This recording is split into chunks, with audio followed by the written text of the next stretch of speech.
Hello, everyone, and welcome to the Wake Up Call Payments with the BankSocial team and Elizabeth Osborne from Great Lakes Credit Union.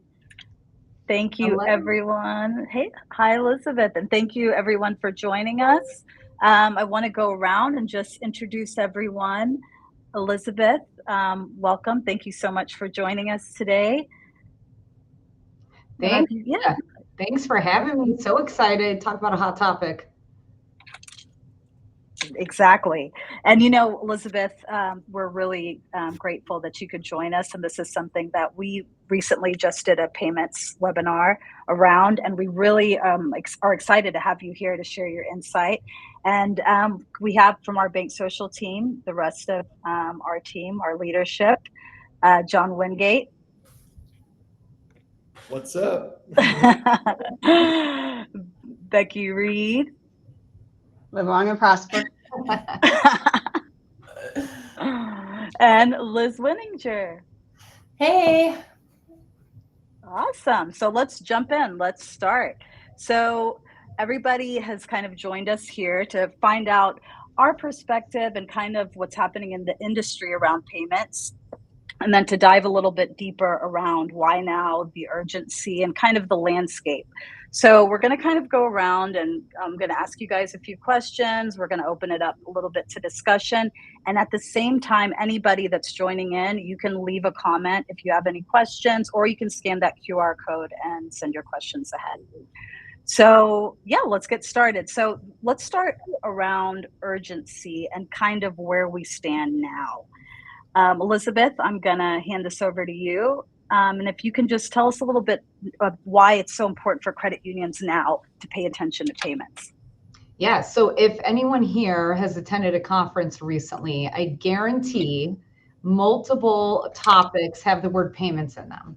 So it's a subject we all are aware we need to keep an eye on, but it's really hard to find institutions that are like, oh, we know exactly what we're going to do. So it's a journey. We're all trying to learn more, understand what our members need, et cetera. And if anyone looks at the data, look what your members are doing today, how they're behaving, the systems they're using.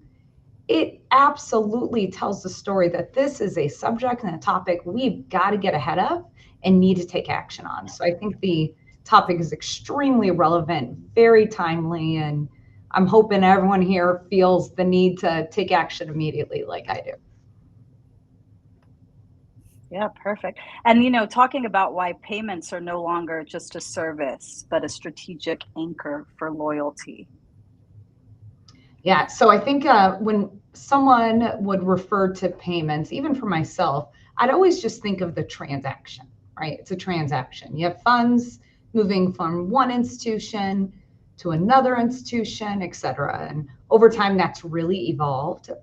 And if you then think that what members are using today, the average consumer has 14 apps on their phone for financial institutions. So think about how many of those apps they're using to move money, right? It's quite a bit. You have the Venmo and everything that's listed on here, right? You've got like the P2P platforms, the A2A platforms, the different financial institutions. But our members, their expectations have really changed. And so and I just had a conversation with our CEO, Steve Bug, about this. And I was like, I think the key word here is if we do not get ahead of payments, we will no longer be relevant. And then loyalty is an impact. And here's what really gave me some of that insight. I started looking into volumes. So let's think about one P2P platform. I'm sure all of us have used Venmo at some point. Right? I know I use it with some of my friends and family often. In Q1 of this year alone, Venmo processed $75.9 billion in payments. And that is a 10% year-over-year increase. They have 92 million active users. That means people that actually log in. They signed up and then they're using it. 92 million. So guarantee your members are using Venmo. Cash App, I was blown away. Cash App is something that I just wasn't as familiar with. I haven't used it myself. Well, same time frame, $56.8 billion in transactions. 25 million active users. Guess what? 60% of those transactions are Bitcoin transactions. So your members are using it. They expect immediate, instantaneous payments, but we're not providing it. So keywords to think of: fast, secure, so security, and seamless. That's how you keep them engaged. That's how you build trust. Because what we have today, like I know at Great Lakes, great, and we have bill pay, we have Zelle, that just isn't going to cut it anymore. And so we've got to think about this. Payments overall is a total service that we've got to think about really comprehensively. And how about from the team here at BankSocial? Do you guys want to weigh in on what you've seen and kind of some insights around payments? I'll start real quick. One of the things that I talk about all the time when I'm speaking to credit unions is that credit unions today, and really all financial institutions today, we're payments companies. We facilitate the money movement that facilitates the ability for our members to live their lives. So when our member gets a direct deposit or puts their money into the credit union, they are using that money to pay their rent. They're using that money to buy groceries. They're using that money to pay their friends. And some credit unions might say, well, we do loans. Well, absolutely, we do loans. But at the end of the day, it's just a payment. I'm getting a loan to pay somebody else, whether it's a credit card and I'm using it to buy things with on a line of credit, or I'm getting a car loan and I'm giving that money to a dealer in exchange for a car. And so all we do is payments. And right now, the payments landscape from a user perspective, from a member perspective, is very confusing and siloed. And it's even worse, guys. I can tell you personally, it's even worse on the backside of a credit union. When I'm working in a back office dealing with payments that aren't talking to each other, that are old processes. We have a chat that came through. I can see some of the comments people are making, and they're saying, oh my gosh, I love doing business with my credit union, but the digital experience is crap. It's not good. And so I want to do more with my credit union, but I'm forced to go to Cash App. I'm forced to go to Venmo. And by the way, guys, where are those deposits sitting? I put $100 in Venmo and I keep it there just in case I need to send my sister $10 for the pizza she bought for me last night. But that $90 then that's in Venmo, it's sitting in Venmo's bank. It's not sitting in my financial institution anymore. It's sitting in. So now I have, Elizabeth brought up a great point, 15 different apps that are doing 15 different things. It can all be done in the financial institution, and it should.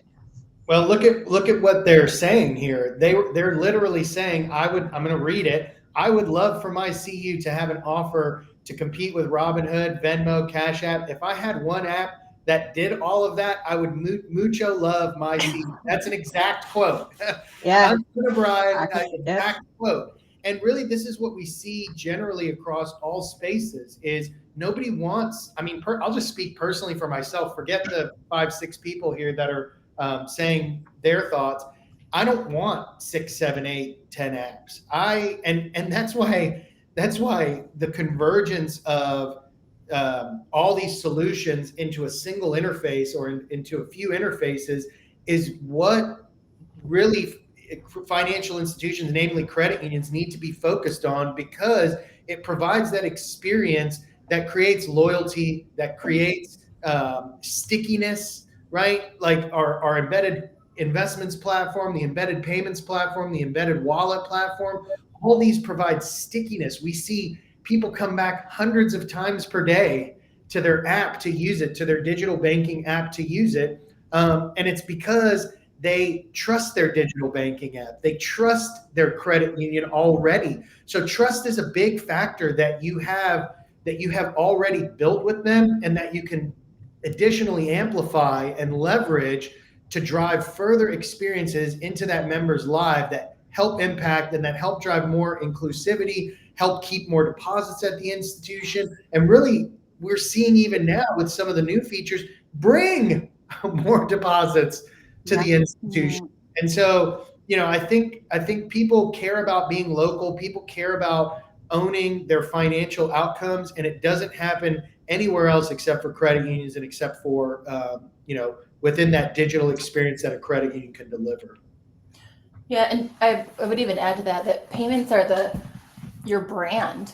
So when we talk about P2P or these phrases that we all use, we don't care. Like my friend doesn't say, "Can you P2P me? Can you get me this amount at this time via here?" That's all she cares about. And so we're trying to educate people on what P2P is and RTP and all these things. And really we got to do that on the back end. On the front end, they just need to know that they can move their money securely, quickly, and at a cost-effective way. And all three of those things, I think, isn't the phrase like you can either be good, cheap, or fast, or I don't know if I have that right. But now we're seeing with technology, you can have all three of those things. That's awesome. And actually, you guys touched on something that is really interesting. One of our interns right now is doing a study on campus. She's basically trying to understand why someone would choose a bank over a credit union or any type of financial tool.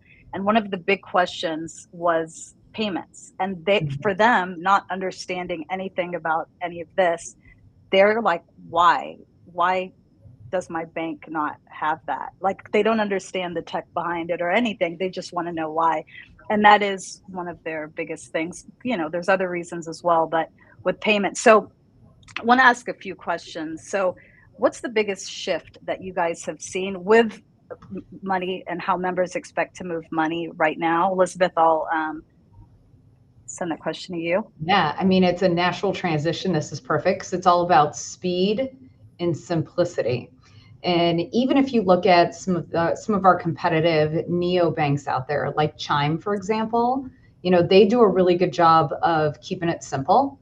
When you open an account with them, you're just putting, an applicant knows, hey, I just have money and I need to put that money somewhere. So they open an account. There's not a lot of information about what kind of account it is. It's just open. And then they're able to really easily and quickly fund it and use it. Okay, so speed and simplicity. There's a reason why Chime's done so well. Venmo, Cash App, all these other P2P providers, they do it very fast and it is easy. Remember, who here has had to set up an external transfer from one financial institution and another? It is a nightmare. You need to know routing numbers and all stuff that no one knows. So then you're like, forget this. Oh gosh, do I have to write a check? Who wants to write a check? So that kind of stuff is just, it is not easy and it's not fast. So they're going to Venmo. They're going to these services. So that is the expectation. We've got to get ahead to offer it. And it's also expected. I think it's important to note the 24/7 piece of it too. Not waiting for those, the Fed to settle and our ACH to go through and all those things. You want to see that money move immediately and have access to it. So this is the new consumer expectation. I would add one more S to that: speed, simplicity, and then security, right? Because a lot of these apps, once that money leaves, Venmo moves a lot of money, Cash App move a lot of money. We also, we see a lot of fraud in those systems. One of the main components of a faster payment system, I think a lot of people for the last few years have been saying faster payments, faster fraud. That's also not the case anymore, because the ability to layer in security into a single app is now something that you can leverage and you can take advantage of, so that you're preemptively stopping people. So those are really, to me, the three places where credit unions can win above all else, right? They've already got the money there. They've already got the loyalty there. By bringing the speed, the simplicity, and that security layer, credit unions will win. We're already seeing them win. We're seeing more money stay at the institution for longer. We're seeing more real-time payments coming in. I know you, Elizabeth, see tons of Venmo transactions coming in real time daily. And it's really exciting because the members are feeling the impact immediately, right? They're feeling the results and the impact immediately. And all goes back to what you were just saying too, trust, right? So that's where credit unions, especially, we have that trust, but we don't offer the speed and the simplicity and that there's some gaps sometimes with security, right? So what an opportunity to pull that all together. I think too, just to give some folks who don't work in a financial institution some insight into why it feels so disjointed. And it's because most financial institutions here in the United States, except for the very, very large ones, we rely on fintechs to provide those services for us. Generally, credit unions don't build those things natively for their one institution. And so, you know, you might use one fintech that does business account to account transfers. You might use a different fintech that facilitates your loan payment origination. You might use a different one that helps your members pay bills. Didn't one have 62 different vendors to move money, Becky? I mean, it's a lot. We had one institution, it wasn't quite that many, but it was in the dozens to in the 20 range, just around payments, because there are fintechs that specialize in just one specific area. And that's why when you open up your app, you see all 10 different ways to send money, because each one of those is a different fintech on the back end. And from a consumer perspective, a member facing perspective, it's like, why the heck is this so complicated? But that's why. And I think we can do better, which is why BankSocial exists. You know, I see something here too. Somebody talking about you know, the younger generation and their propensity to want to be local, want to have a community, want to help each other. That's why social media really took off the way it did. And so by bringing these types of solutions into the institution, not only are you bringing trusted tools in, but you're bringing in these younger generations who care about being local, who care about helping their fellow man. I mean, again, I'll just, this is a quote that just came in, you know, young want to support local and not big corps. I mean, we see this all over the place.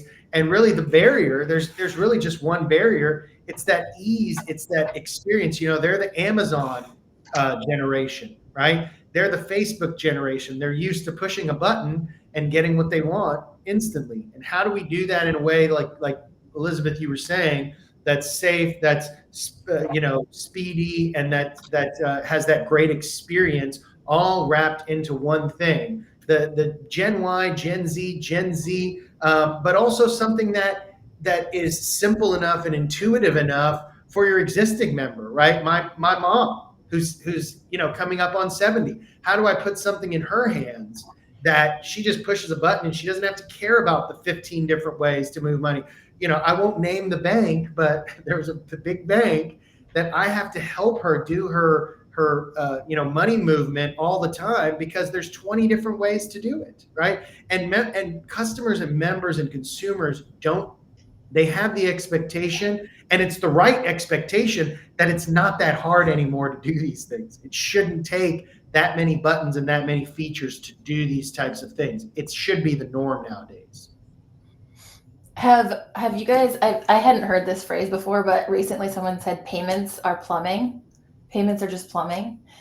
And you know, each year, especially this time of year, we're starting to see what are the trends that we're going to be talking about at the strategic planning sessions. Going back to Elizabeth's comment, this should be your topics. This should be one of the number one of 3 topics that you are talking about at your strategic planning sessions. I say the same thing. And I get, you know, I travel all over the country speaking to credit union boards, credit union executive teams, and at conferences around what the Genius Act really means for financial institutions. And, you know, here at BankSocial, we have always viewed cryptocurrency as a payment rail, as a payment mechanism. There's many other things you can do on DLT, but payments for a financial institution is an immediate use case that they can start taking advantage of today. And now that there's some regulatory clarity and even more to come on this particular topic, and we all know here the ability to do things on chain is just not available in the siloed, antiquated payments world in which we live today. And so the functionality, the capability, and there's even more than we can even think about right now that is on the horizon as people continue to build in this space. So once consumers really, so there was somebody in the chat that was talking about a farmer's market. I use that as an example all the time. So with our embedded wallet, you can use your crypto at a farmer's market to pay somebody for the strawberries that they grew in their backyard. So you want to talk about the epitome of supporting local businesses? That's it. I'm using my local credit union's app, who is they're bound to serve the community, and I'm a member, and I'm paying somebody in the community through my app in an easy, simple way that all I have to do to push a button that even John's mom would be able to accomplish. You know, right before this call, I actually got off the phone with a former FBI agent and a current federal agent, and you know, we're talking with them about the capabilities that these new networks, these new payment networks provide relative to the old networks, and they are so optimistic about the future of combating and curbing financial fraud. And these are people who live it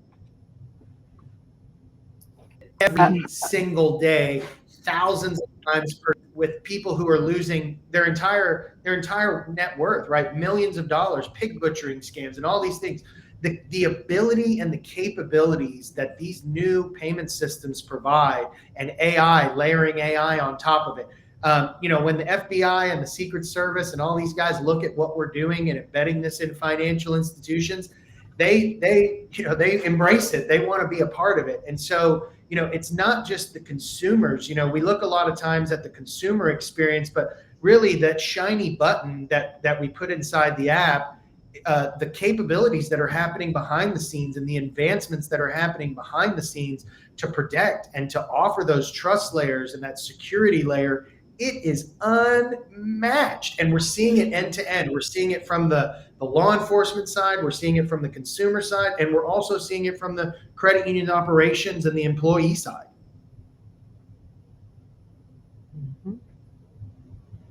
Okay, so thinking about that, what is kind of the barrier? Because we think about all of the great use cases here from a credit union's perspective.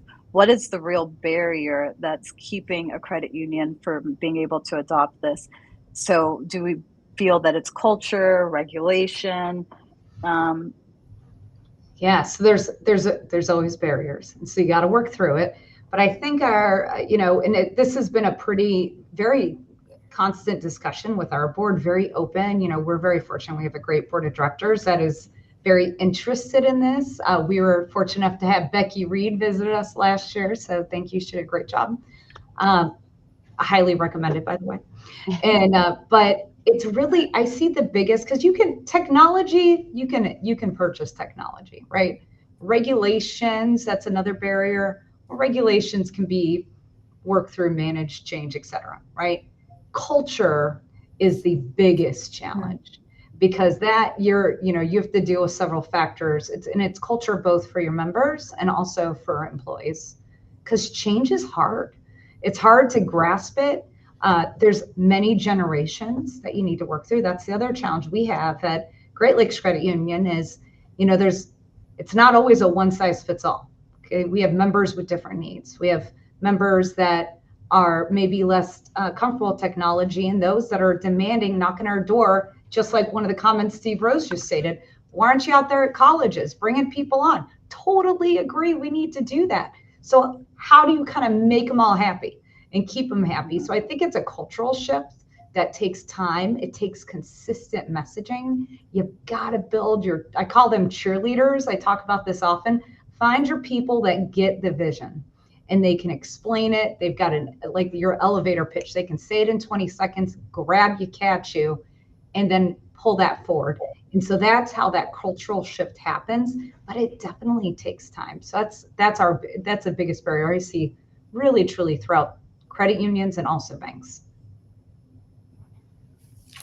I think too, we heard this earlier in a call John and I had with a credit union executive, and really an interesting conversation. Some of you might not realize out there that there are small credit union CEOs that actually do fractional CEOs for multiple small credit unions. Wow. You know, they might be the CEO for 3 or 4 different, $10 million institutions. And we were talking to one of those guys that does that, which is amazing, and what a great heart for leadership in this industry to take that on. But we were talking about credit unions. This is a cultural thing from an industry perspective, Elizabeth. Yeah. Not many credit unions want to be the first one. They don't want to, jump out there and either have backlash from their members, from the regulators, whatever it might be, that risk aversion, that almost extreme risk aversion. I actually have had CEOs tell me personally, I've asked my CEO colleagues and nobody's doing this. So why should we? And I mean, and it's a valid question, certainly.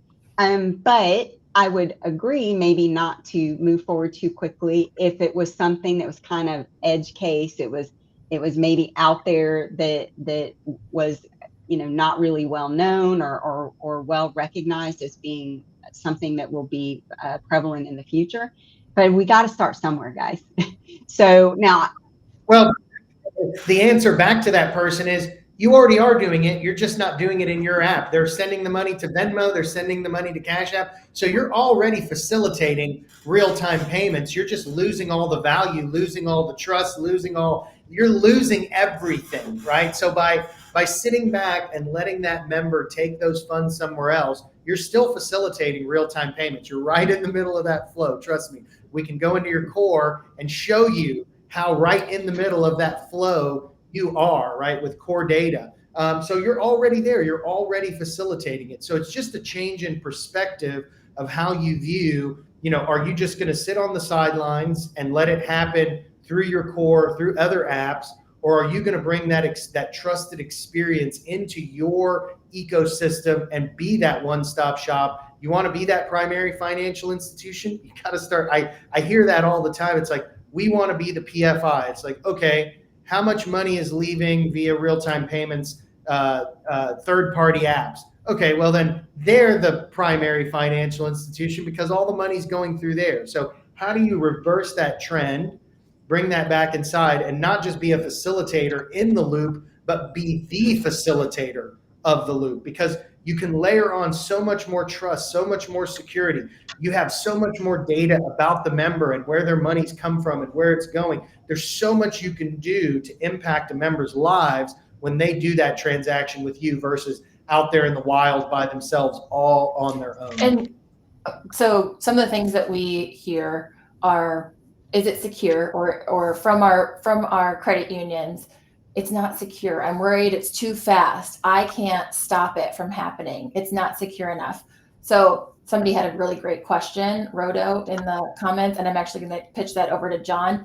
And then also, John, I wanted to highlight something that you had said, which was, it's already going out. You kept saying it's going out. You're already facilitating this. As an institution, how do you know what's going out? What are the data points that you're pulling from your core to know where that money is going? And that's a really easy pull, right? You pull an ACH report and you go through and you just do some tags through it. So it's not a difficult thing to start your research here and to create some focus groups or on your board to say, where's the money going? And that's the technology that we need to have in-house so they aren't leaving. So John, could you speak to some of that money movement and what you say when someone says, oh, I just don't think it's secure. The money is gone and I can't do anything about it. Now, there we go. We see, millions of dollars in fraud across ACH, right? Speeding it up doesn't really facilitate faster fraud. What it does is just eliminate your ability to service the way people want to work and the way people want to transact now. And so with the availability of new technologies, right? Like we looked back and we said, fraud happened a lot less 30 years ago when people walked in the branch. And that's because when somebody walked in the branch, I know John, I know Liz. That's not Liz. This person is asking for Liz's money, and that's not Liz, so I'm not going to give it to her. And as we've gone digital, and really as community banks, because they're relying on third-party fintech providers, they're kind of beholden to what these third-party fintechs, and a lot of them just have one component of a series of 30 things that have to talk together to facilitate a transaction. And so it could be right to think that in the old way, in the last 20 years of moving money, moving it faster doesn't doesn't expose you to more fraud or lessen the fraud, but it just perpetuates the fraud, right? All the fraud you've experienced is just going to keep perpetuating. It's not the right move to say, let's just add another rail. When you do it, you've got to add it with the consideration of how do I prevent all the fraud that's been happening, whether that's on ACH, whether that's on wires, whether that's on any other, whether they're sending the money to Cash App, how many investment scams or how many pig butchering scams and romance scams and on and on and on and on and on are being done outside of your institution with money that originated in your institution, right? And so there's a completely new way by layering these technologies in a single platform, for example, to eliminate to a high degree account takeovers, by doing facial recognition, by matching that to the ID they have on. We have a patented solution that does all that. It goes back into your deep storage solution, pulls out the identity, does a real-time facial scan, and with machine learning, just in a few seconds for fractions of pennies, decides that just like a teller would do 35 years ago, that's not Liz. I'm not giving Liz's money to this person or allowing her to do that. But then even more sophistication behind the scenes with, we've seen transactions where accounts have opened months before our platforms were put onto a core, and our AI systems are identifying transactions that happened in the first 3 days that were doing transaction structuring and behavior at odd times of the day, and this turns into identifying other accounts that were mule accounts, and so there's so much that you can do when you layer this all within a single platform, and you don't spread that out over 15 or 20 or 30 different vendors. And so forget about faster payments, faster fraud. It's already fraud. They're already getting pig butchered. So you need the sophistication of these tools to deploy now on your existing payments. Forget what's coming. But how do you do that in a way that doesn't make you go find 5 more vendors, and then when you're ready to jump into real-time payments, find another 5 vendors that you now have to connect to the previous 5 vendors? That's just not the way that future technology should work, and that's not the way that we've architected and built our technology. I saw a question come through, Elizabeth. I'd like you to answer. So someone is asking about how was that transition to real-time payments? What did that feel like as an institution with your team? Yeah, so I think of it as very twofold. So you have the member side. So we have gig workers. We have members today that already would benefit from receiving their paycheck that day, right? Who wouldn't like to receive their paycheck that day and not have to wait for next Friday or whatever the case? So we knew that was a great opportunity.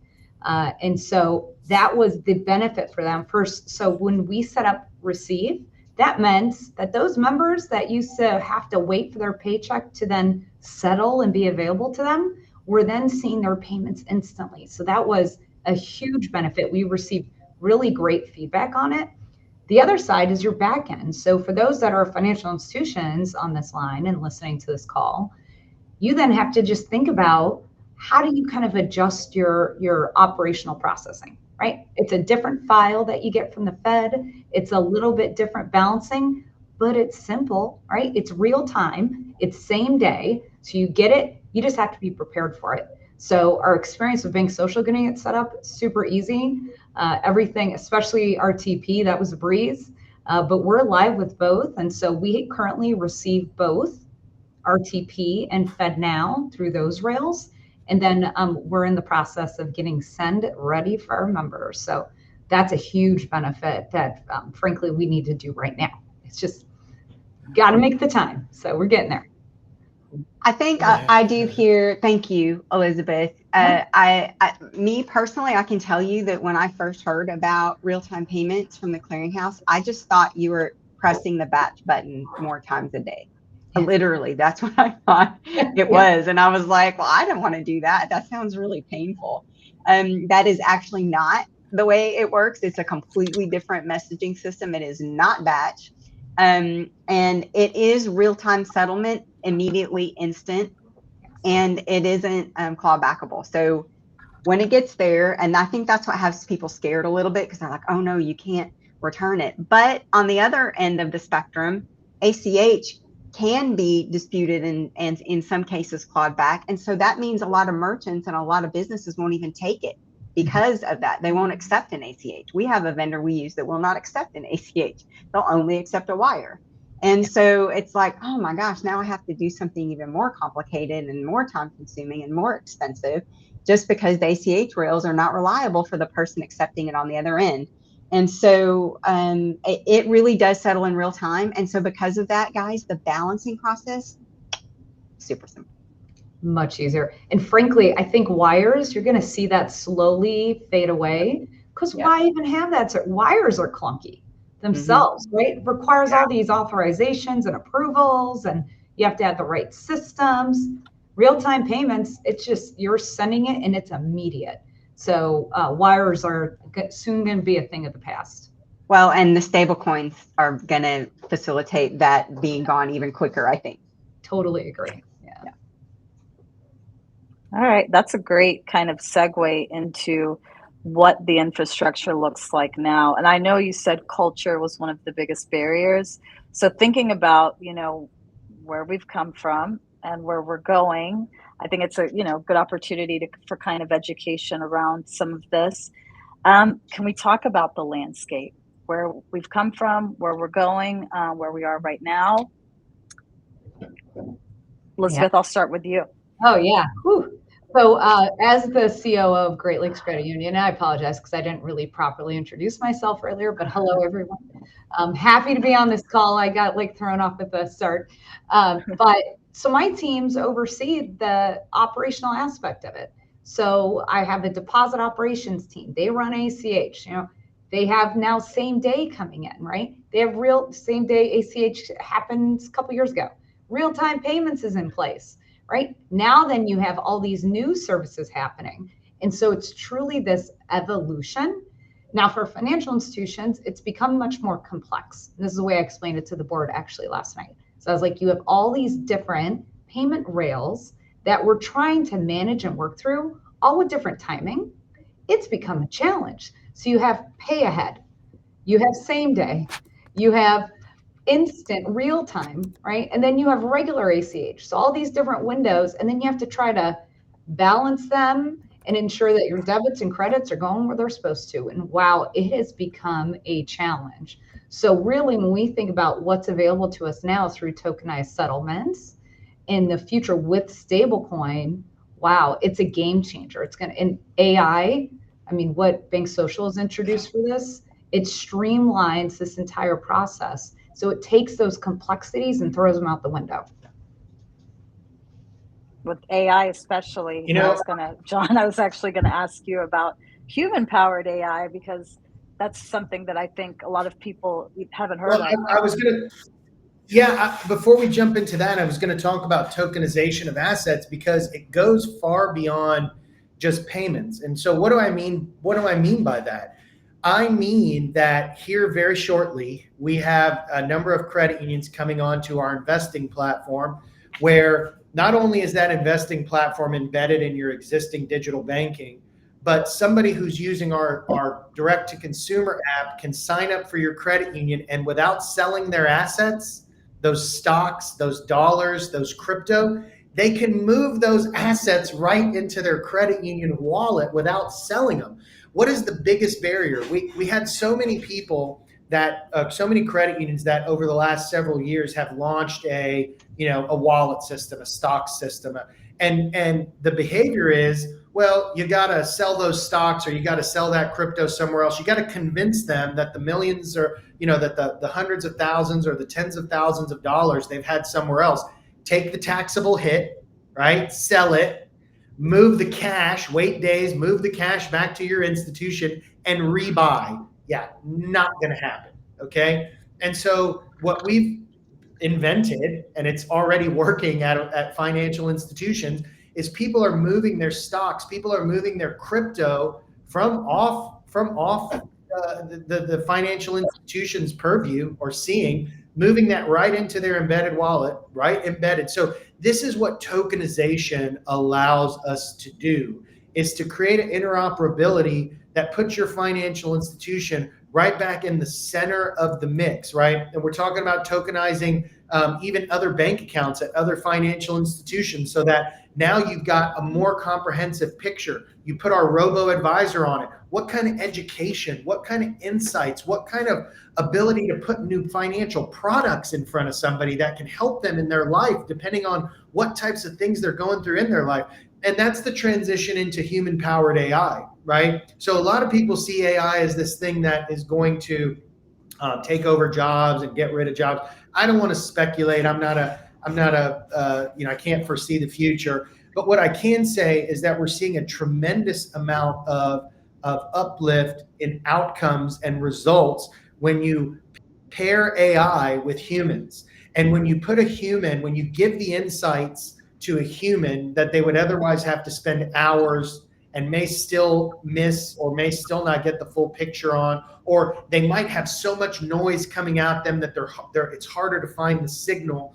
By marrying AI with humans and by putting that human in the position to be that human to human contact with the member, but also putting all that insight in seconds, where no matter where they are, no matter how they're engaging with the member, that's when you create lasting relationships, right? And the ability for that, regardless of who that person is, if they're having a bad day, if they're having a great day, if they don't understand what's coming out, the ability for those AIs to adjust, to augment, but to still deliver that impactful message that then can be related to the member, or that the member could then engage with directly. It's creating outcomes and results that we've never seen before, because it allows people to connect with greater insight, with signals that break through all the noise and impact and create results more immediately, and that are more repeatable.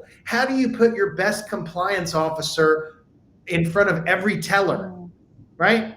It's so hard to do that. It's impossible to scale that. How do you put your best operations analyst in front of every back office accounting team, right? How do you empower your teams and your members to more effectively navigate their financial lives, whether they're an employee, whether they're a member? And that's really at the bottom of what empowers all of our platform, is this human-powered AI, Sara, that you were asking about. Okay, John, so every time you speak, you tell your stories, I'm always like, oh, you get so excited. I get so excited at what you do. A lot of us say this. It's like, I need the, the emoji with the brain blowing. Yes. Okay. I just had to say it.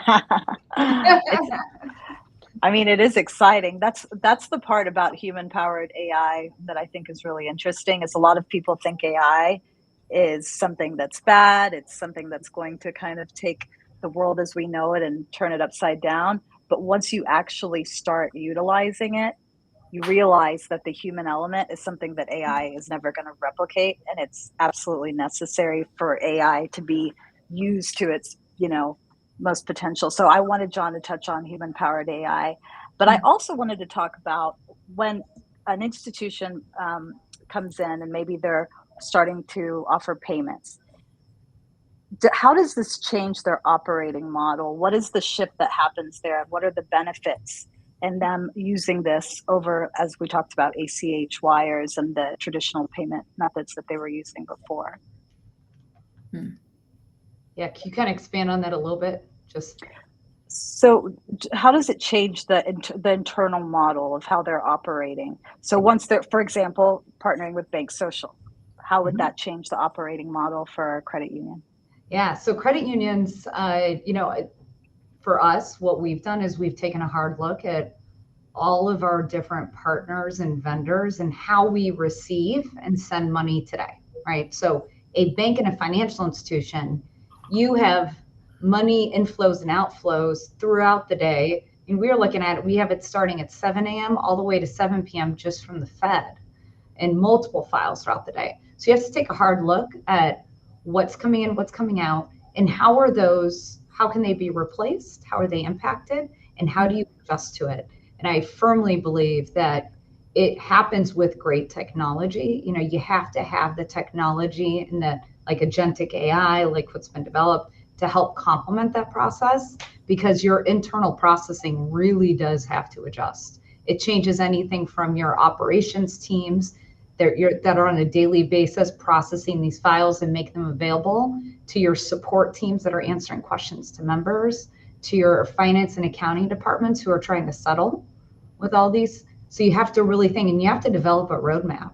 So first, do your homework, figure out who are you working with today, and then create that roadmap of how you make this adjustment, and really think through the financial benefits, the reputational benefits, the member benefits. It's frankly an easy business case to make. And just to enhance on that, we built these solutions to be end to end, give a credit union, big or small, the capability to enhance and simplify their current operations. Or if you're not big enough, but you still know you need to innovate, we built all the back office systems and all the human support systems, the white glove, the white label systems, so that you can turn on these experiences without having to create a single expert in your institution, without having to retrain a single employee in your institution. Ability to instantly create those impacts and those outcomes that drive those member experiences to the next level. But, you know, for a credit union like Great Lakes, they've got great teams already. They've got a whole teams working on things. And so we work to provide them, as they look at their payments roadmap and they look at their current payments ecosystem, how do they create a roadmap that continues to simplify and enhance their ability to operate and provide those member experiences without adding complexity to their daily operations, to the employees' daily lives. That's a huge part of what we focused on here, because that makes a tremendous amount of difference to the ability to serve in the community and serve the member with a better experience, with a different experience. And something that Great Lakes has done very well has been to own the strategy around it. They might outsource some of the technology or outsource to partners, but they have a great QSO marketplace that they work with and have invested in, but they're not outsourcing the strategy. And by owning that, it allows them to be able to go to those regulators or their members, and they own the experience that's going on, and they're more confident in how they're able to approach it. And you might say, well, they're a really big credit union.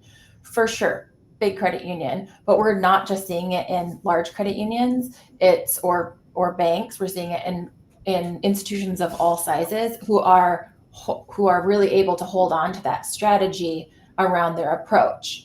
Because if you are not owning this, someone else is. If you're not owning that experience, someone else is, like John was saying earlier. Yeah. But if you're not a big credit union, I think an important note on that too is, if you're a credit union like, you know, several $billion, you've got a big team, you can own all or most aspects of this, certainly very easy to implement. Also, for a small credit union, you still want to own the strategy, but maybe you can't own all aspects of the implementation or all aspects of the discovery. We've built the solution so that it's modular enough, not just from what is modularized to plug into your button on your app, but also from an implementation, a deployment, and a support perspective, right? Giving all credit unions of all sizes the ability to, again, not have to become experts, not have to own every component of this. If you're a small credit union, you can own whatever components you want, up to really just signing the contract and getting it done. And we can bring in all the fractional expertise, the fractional support, the technology components, the human components, the AI components. So making the whole experience modular is really what set us most apart in the market, I think. And I mean, that kind of segues into how can some of the credit unions that are listening in today, how can they start now? How can they take action now? Elizabeth, I'll volley this to you. Yeah, absolutely. So I first task all of credit unions, banks, whoever you are that are out there, take a look at your transaction file and dig into the data, because I guarantee it's going to shock you about how much money is leaving your institution. Just like John shared, Becky shared, we see significant dollars going to Venmo, PayPal, Robinhood, crypto, Coinbase, etc. every single month, and they're increasing. Okay, so if you hear a lot about in the industry, oh no, like our deposits are declining. Well, guess what? It's because they're in other apps. And if you have members with money in Venmo, it's not secured. And a lot of people don't know that.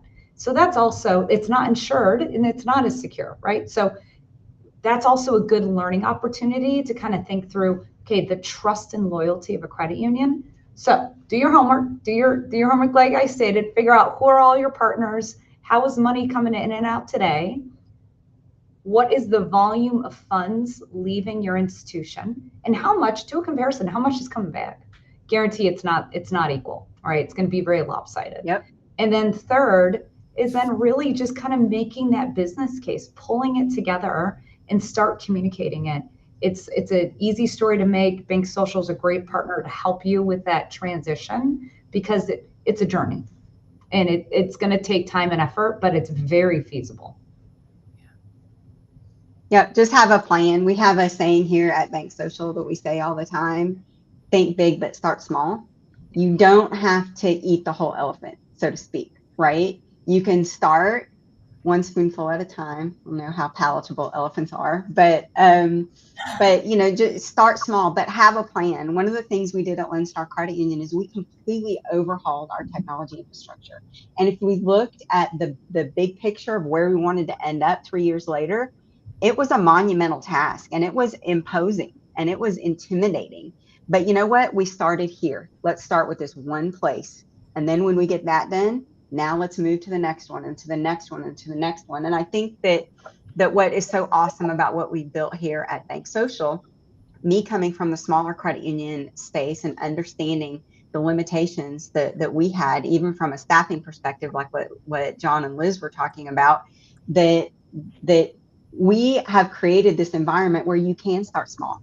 You do not have to do 100% of everything that we make available on day one. You certainly can if you want to, but you don't have to. So just start somewhere. Pick one: real-time payments, crypto, whatever it is, just start somewhere, and then we can layer on. Yep. Start somewhere. We actually, the QR code here, if anybody wants to reach out, you guys can scan that QR code as well. We've gone through all of our questions. We have maybe 3 minutes if anybody wants to drop one. But I did want to mention, for the credit unions that are listening, our community as well on BankSocial, who, as you guys heard, wants these types of solutions and are kind of begging for it.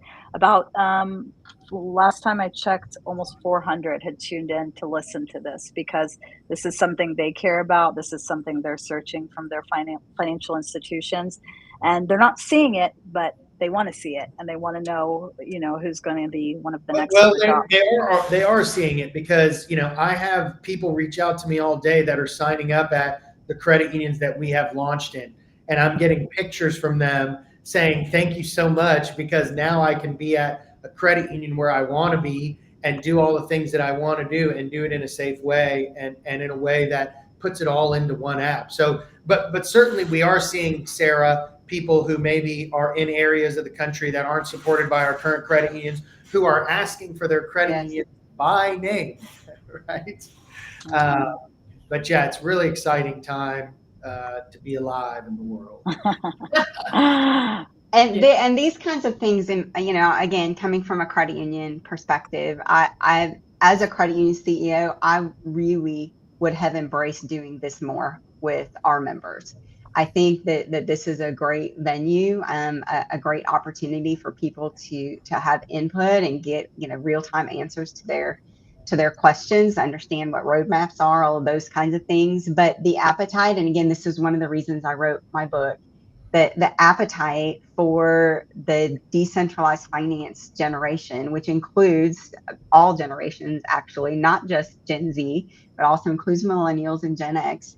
They want to join a credit union. They want democratized financial institutions that they own.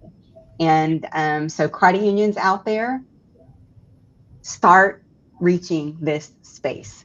They want to partner with you. They want to be a member. Yes, we actually just had someone write, how do I get my credit union to know about BankSocial and reach out and talk to you guys?